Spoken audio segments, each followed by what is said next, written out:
पाकिस्तान में कोरोना के केसेस कम हुए, लेकिन इसका हरगिज़ ये मतलब नहीं कि कोई कोरोना ख़त्म होगी।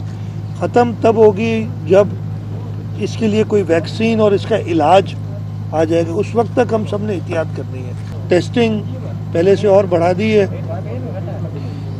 इस वक्त कुछ जो है स्कूल्स भी खुले हैं, बाकी जगहें भी खुली हैं।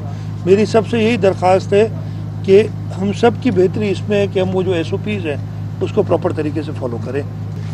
दूसरी बात, नफ़रतें फैलाना, मैं उनकी ज़बान या उनकी जो बातें हैं वो तो बिल्कुल कहने, हमें ना तरबियत है हमारी इस टाइप की बात करने के लिए, नफ़रतें फैलाने के लिए।